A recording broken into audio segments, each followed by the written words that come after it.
பாத்துரு இல்லாட்டி மாட்டிக்குவோம். முதலாளி ராஜா வந்துகிட்டு இருக்கான். ராஜா வந்துட்டு இருக்கானா? ஓடு ஓடு ஓடு ஓடு.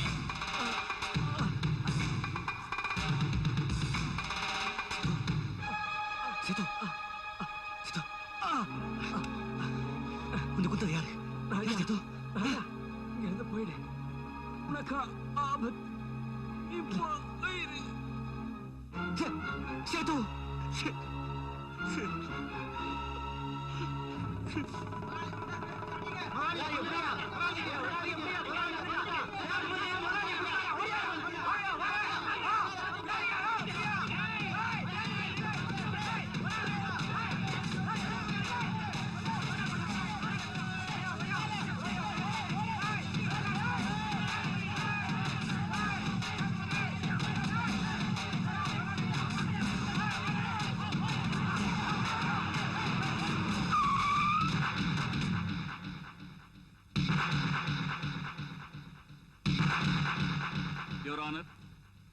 இதுவரையில் நடந்த விசாரணையில் முக்கியமாக கவனிக்க வேண்டிய விஷயம் இதுதான். ராஜா தன்னுடைய எஸ்டேட் ஊழல் விவகாரங்களை தெரிந்து கொள்வதற்காக சேதுவை ராஜாவாக நடிக்க ஏற்பாடு செய்தார். சந்தர்ப்பத்தை தனக்கு சாதகமாக பயன்படுத்திக் கொண்ட சேது சமயம் பார்த்து ராஜாவுக்கு சொந்தமான கோடிக்கணக்கான மதிப்புள்ள நகைகளை கொள்ளையடித்து பேங்கில் தன் பெயரில் டெபாசிட் செய்திருக்கிறார். இதற்குண்டான ரசீது ஏற்கனவே கோட்டாரிடம் சமர்ப்பிக்கப்பட்டுள்ளது. ஆகவேதான் நடிப்பதற்காக அனுப்பப்பட்ட சேது தனக்கே துரோகம் செய்ததை அறிந்த ராஜா ஆத்திரப்பட்டு சேதுவை தனியே காட்டிற்குள் அழைத்து சென்று கொலை செய்திருக்கிறார். இதை கண்ணால் கண்ட சாட்சியம் ஏற்கனவே சாட்சியம் அளித்திருக்கிறார்கள். ஆகவே நண்பனை திட்டமிட்டு கொலை செய்த குற்றத்திற்காக கோட்டார் அவர்கள் அதிகபட்ச தண்டனை வழங்குமாறு வேண்டிக் கொள்கிறேன்.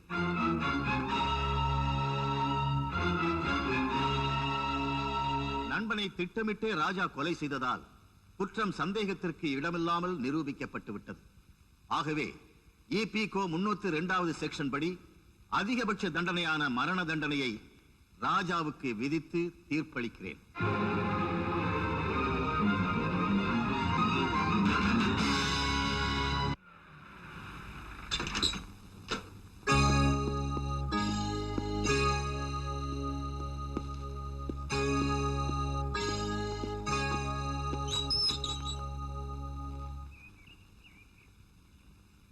என்ன ராஜமுந்திரனே, வேலையில ஒழுங்கா பண்றீங்களா?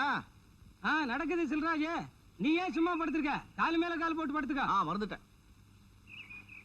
என்ன மாமா இங்க இருக்கீங்க? விவசாயம் பார்த்துட்டு இருக்கேன். படுத்துக்கிட்டா? அவங்க விவசாயம் பண்றாங்க, நான் பார்த்துட்டு இருக்கேன். ஐயோ மாமா. மாமா, நாளைக்கு அந்த காங்கை அவங்க சொந்தக்காரங்களோட வந்து என்ன பொண்ணு கேட்க வரான். அப்படியா? பெரியவங்க எல்லாம் வச்சு பேசி வெத்தலை பார்க்க மாத்திட்டாங்கன்னா அதுக்கப்புறம் மீறவே முடியாது. ஊர் வழக்கம் அப்படி. அப்படியா? நீங்களும் முறை மாப்பிள. அப்படியா? உங்களுக்கும் உரிமை இருக்கு இல்லையா? அம்மாவை கூட்டிட்டு வாங்க. ஐயோ, எங்க அம்மா தான் உங்க அப்பா கிட்ட பேசவே மாட்டாங்களே. அதெல்லாம் எனக்கு தெரியாது. எப்படியாவது கால கையில விழுந்து அம்மாவை கூட்டிட்டு வரணும். அப்படியா? அப்படித்தான். அம்மா ஏன் கால விழுந்து என்னடா பிரயோஜனம்? லட்சுமி நம்ம வீட்டுல விளக்கேத்தி வைக்கணுங்கிற ஆசை எனக்கு மட்டும் இல்லையா? அங்க போனா உன் மாமன் வான்னு கூட சொல்ல மாட்டா. வாசப்படியிலே நிக்க வச்சு பேசுவா. 4 பேருக்கு முன்னால நாம தான் அவமானப்பட்டு திரும்பணும். ஐயா, லட்சுமியே சொன்னாமா, நீ அம்மாவை கூட்டிட்டு வா, 4 பேருக்கு மத்தியில நான் சின்னராஜுவை தான் கல்யாணம் பண்ணிக்க போறேன்னு சொல்ற, அப்ப யாரும் ஒண்ணும் பண்ண முடியாது அப்படின்னு அடிச்சு சொன்னாமா. அவனே அப்படி சொல்லும் போது நாம கவலை பண்ணோம். என் மருமக அப்படியா சொன்னா? ஆமாமா. அப்படின்னா ஒரு கை பாத்துருவோம்.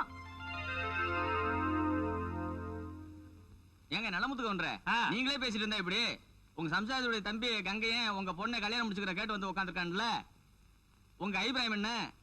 என்னையா பெருசா அபிப்பிராயம்? அதுக்காக தானே உங்களை எல்லாம் கூப்பிட்டு வச்சிருக்கிற. இத பார், 1 லட்சமா 2 லட்சமா 50 லட்சம் ரூபாய்க்கு ஒரே வாரிசு. அங்க பாத்தியா 25,000 ரூபாய் பணம், தாலிக்கு மட்டும் 10 சவரன் பட்டு புடவை. அப்புறம் என்ன? யாராவது நல்ல வார்த்தை சொன்னீங்கன்னா கட்ட மாத்திக்கலாம். ஏமா உங்களுக்கெல்லாம் சம்மதம் தானே? ஏயா உங்களுக்கெல்லாம்?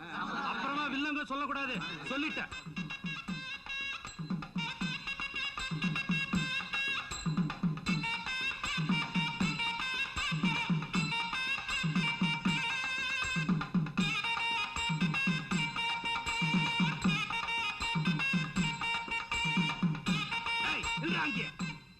இங்க பாரு, நீ என்ன வான்னு கூப்பிடலனாலும் பரவாயில்ல, என் மகனுக்காக உங்ககிட்ட பொண்ணு கேட்க வந்திருக்கேன். உங்களை யார் இங்க வர சொன்னது? வாங்க வாங்க வாங்கத்த, வாங்க மாமா. இல்ல, ஒரு எட்டு எடுத்து வச்சா நடக்கிறதே வேற. என் பொண்ணு கேட்டு வர உனக்கு என்ன அருகதை இருக்கு? லட்சுமியை பொண்ணு கேட்க எங்களுக்கும் உரிமை இருக்கு. காங்கேன்னு முறை மாப்பிள, என் பையனுக்கும் முறை இருக்கு. லட்சுமியை கேளுங்க, அவளுக்கு யார பிடிச்சிருக்கோ அவங்க கிட்ட தட்டு மாத்துங்க. அது நியாயம் தானே, அந்த பொண்ணவே கேட்டுருவான். ஏமா லட்சுமி, உனக்கு யார பிடிச்சிருக்கு நீயே சொல்லு. நான் சென்ட்ராஸ் மாமாவை தான் கல்யாணம் பண்ணிக்குவேன். நானும் லட்சுமியை தான் கல்யாணம் பண்ணிக்குவேன். ஏம்மா, நான் பொண்ணு கேட்டு வந்திருக்கேன்னு நீயும் போட்டிக்கு பொண்ணு கேட்டு வந்திருக்கியா? டாய் சென்றாசு, உங்ககிட்ட அன்னைக்கே சொல்லியிருக்கேன், என் வாழ்க்கையில குறுக்க வராதுன்னு. காங்கேயா, நீ பேசாத. பெரியவங்களா பேசி ஒரு முடிவு எடுக்கட்டும். நீ என்னமா குறுக்கல? போன் பக்கம்.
நிஜமானுமா, உண்மையில கை வச்சுட்டா அவனை நான் விடவே மாட்டேன். நான் சொல்றதை கேளுப்பா. ஏ காங்கேயா, என் அம்மா தடுத்ததுனால உன்னை விடுற, இல்லைன்னா என்ன ஆயிட்டு இருப்பே தெரியுமா? நிறுத்துறா. எவ்வளவு தைரியம் இருந்தா நான் கூப்பிடாம என் வீட்டுக்குள்ள நுழைஞ்சு நான் முடிவு பண்ண மாப்பிள்ளைய கை நீட்டி அடிப்பேன். எவ்வளவு தைரியம் இருந்தா அவன் அம்மா மேல கை வைப்பா. என் அம்மா மேல எவன் கை வச்சாலும் சரி, அழிச்சிடுவேன், கிழிச்சிருவேன். யாரா உன்னை கூப்பிட்டது? உன் பொண்ணுதான். உன் பொண்ணு லட்சுமி கூப்பிட்டா இங்க வந்தோம். எப்போ உன் பொண்ணு 10 பேர் மத்தியில என்ன தான் கட்டிக்க போறேன்னு சொன்னாலோ அப்போ உண்மையான தகப்பனா நீ இருந்தா என்னை கூப்பிட்டு பிரசம் போட்டிருப்ப, இல்லன்னா நாக்கு பிடிங்க சத்து இருப்ப. நான் நாக்கு பிடிக்கிட்டு சாகணுமா? என்கிட்ட பொண்ணு கேட்டு வந்தியே, அதுக்கு நீ நாக்கு பிடிக்கிட்டு சாகணும்டா. உனக்கு என்னடா அருகதை இருக்கு? அங்க பார், பட்டு சட்டை, பட்டு வேஷ்டி, கழுத்துல செயின். உனக்கு கருப்பு கட்டம் போட்ட சட்டை, கருப்பு கரை போட்ட வேட்டி, கழுத்துல கொட்டை, கையில செம்பு கம்பி. அங்க பார், தட்டுல பார், பட்டு புடவை, நகை, 25,000 ரூபாய் காசு. 25,000. 25,000 ரூபாய். இப்ப சொல்ற கேளு, இன்னும் எண்ணி 30 நாளுக்குள்ள 50,000 ரூபாய் கொண்டு வந்து மூஞ்சில தூக்கி போட்டு உன் பொண்ணு கழுத்துல தாலி கட்டி அவளை கூட்டிட்டு போகல, என் பேர் சின்ன ராஜாவே இல்ல. சாபாஷ், நீடா மானஸ்த. எல்லாரும் கேட்டுங்க, எண்ணி 30 நாளைக்குள்ள 50,000 ரூபாயும் வரல, 31வது நாள் காங்கேயன் தான் என் மாப்பிள்ளை. அதையும் மனசுல வச்சுக்கிட்டு சவால் போடு. சவாலா? சவால். மாமா, மாமா நிறுத்தா. 30 நாள் இல்லடா, 30 வருஷமானாலும் அவனால 3 காசு கொண்டாட முடியாது. நீ தாண்டா என் மாப்பிள்ளை.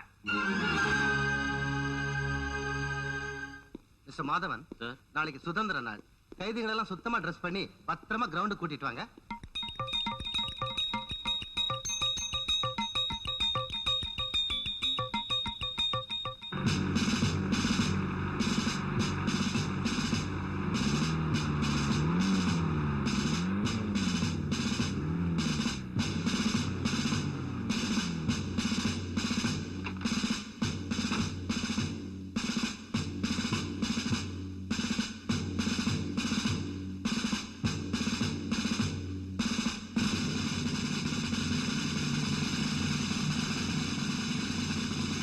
இன்னைக்கு சுதந்திர தினங்கிறதுனால மறைந்த தலைவர்களுக்கு நாம் அஞ்சலி செலுத்துவோம்.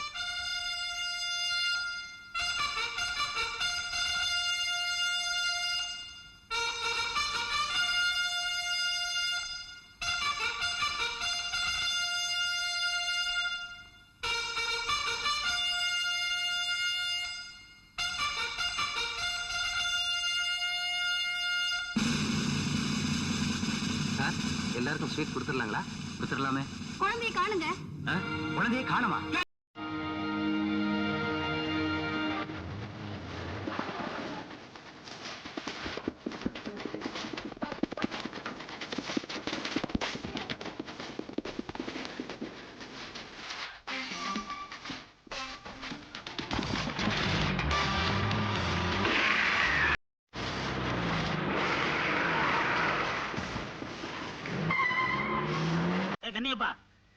வேடிக்கை பார்த்துக்கிட்டு இருக்க?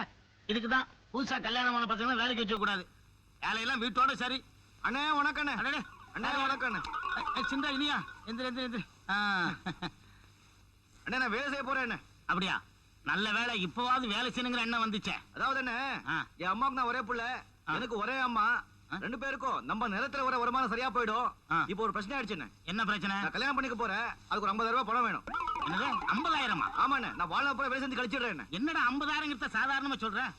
நீ 3 தலைமுறைக்கு வேலை செஞ்சாலும் அந்த 50,000 உன்னால அடைக்க முடியாது. வேணும்னா ஒண்ணு செய், நம்ம தோட்டத்துல வேலை பாரு, மாசம் ஒரு 300 ரூபாய் சம்பளம் போட்டுறேன். 300 ரூபாவா?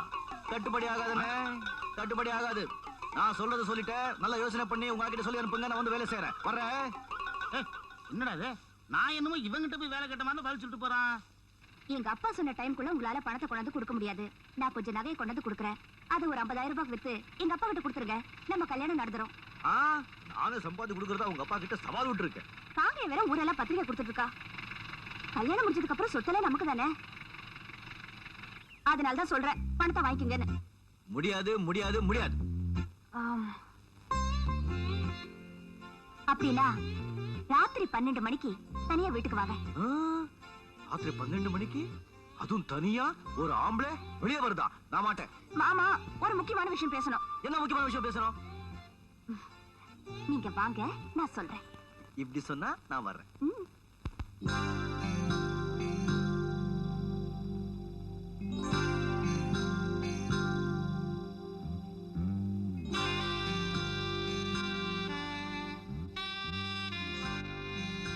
என்னையா அது?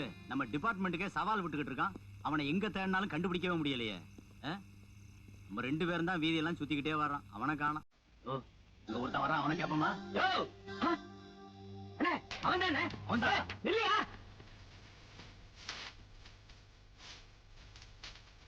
அந்த போய் பாருங்க.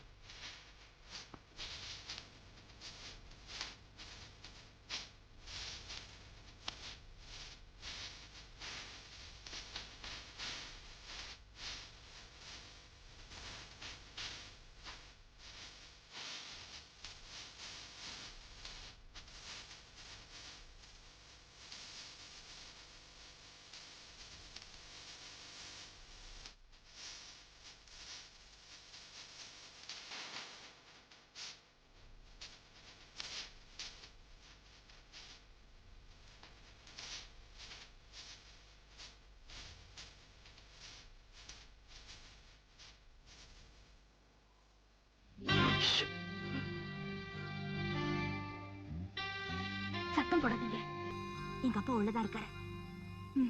எங்க நீங்க வராம இருந்துருவீங்களோன்னு பயந்துட்டு இருந்தேன். இந்த வழியா போனா என் மாமா முடிச்சுட்டே இருப்பா.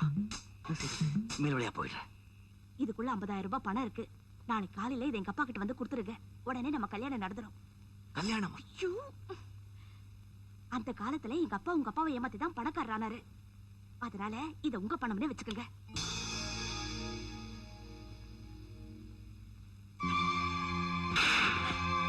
எவ்வளவு தைரியம் இருந்தா என் வீட்டு பணத்தையும் எடுத்து கொடுத்து என்னையும் ஏமாத்த பாக்குறியா?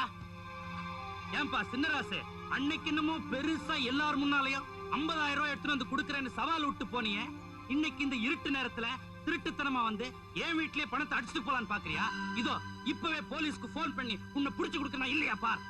அப்பா அப்பா வேணப்பா, சொல்றது கேளுங்க.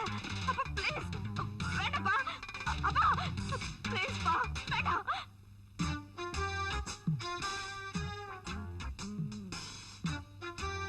இந்த மாதிரியே இருக்காரு. எப்படியோ வந்துட்டோம்.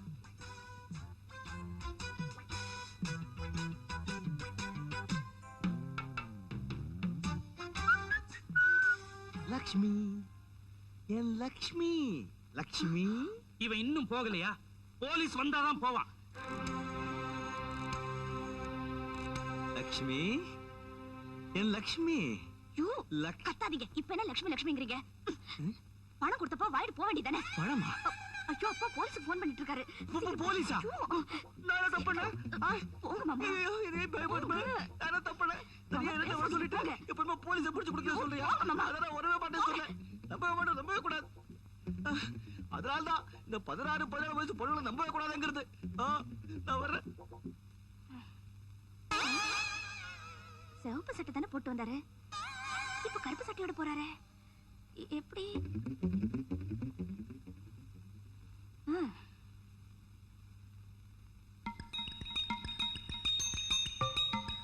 அவளே வர சொன்னா அவளே மிரட்டுறா. புத்தி கிதி கெட்டு போச்சா? நான் முதலே சொன்னேன் நிறைய படிக்க வேண்டாம்னு. நானே 50,000 ரூபாய் எப்படிடா சம்பாதிக்க. தம்பியா? யாரு யார்? என்ன யாருமே இல்லையே. இது பையன் இருக்குமா? நான் பயமா இருக்கேன். என்னதான் நடக்கும் நடக்கட்டுமே, என்னதான் நடக்கும் நடக்கட்டுமே, கடவுள் இருக்கான்.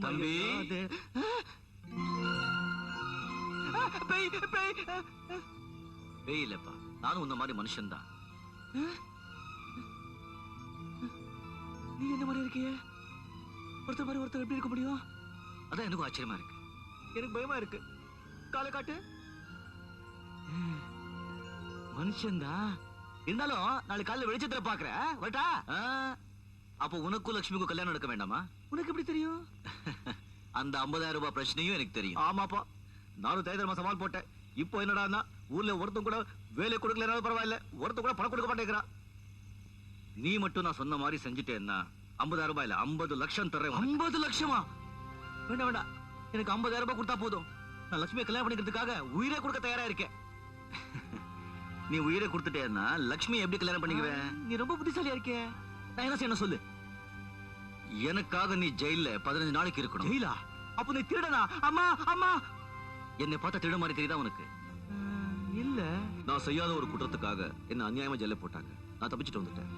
இப்போ எனக்கு பதிலா நீ ஜெயிலுக்கு போகணும். நான் ஜெயிலுக்கு போயிட்டா குற்றவாளிகளை கண்டுபிடிச்சிருவேன்.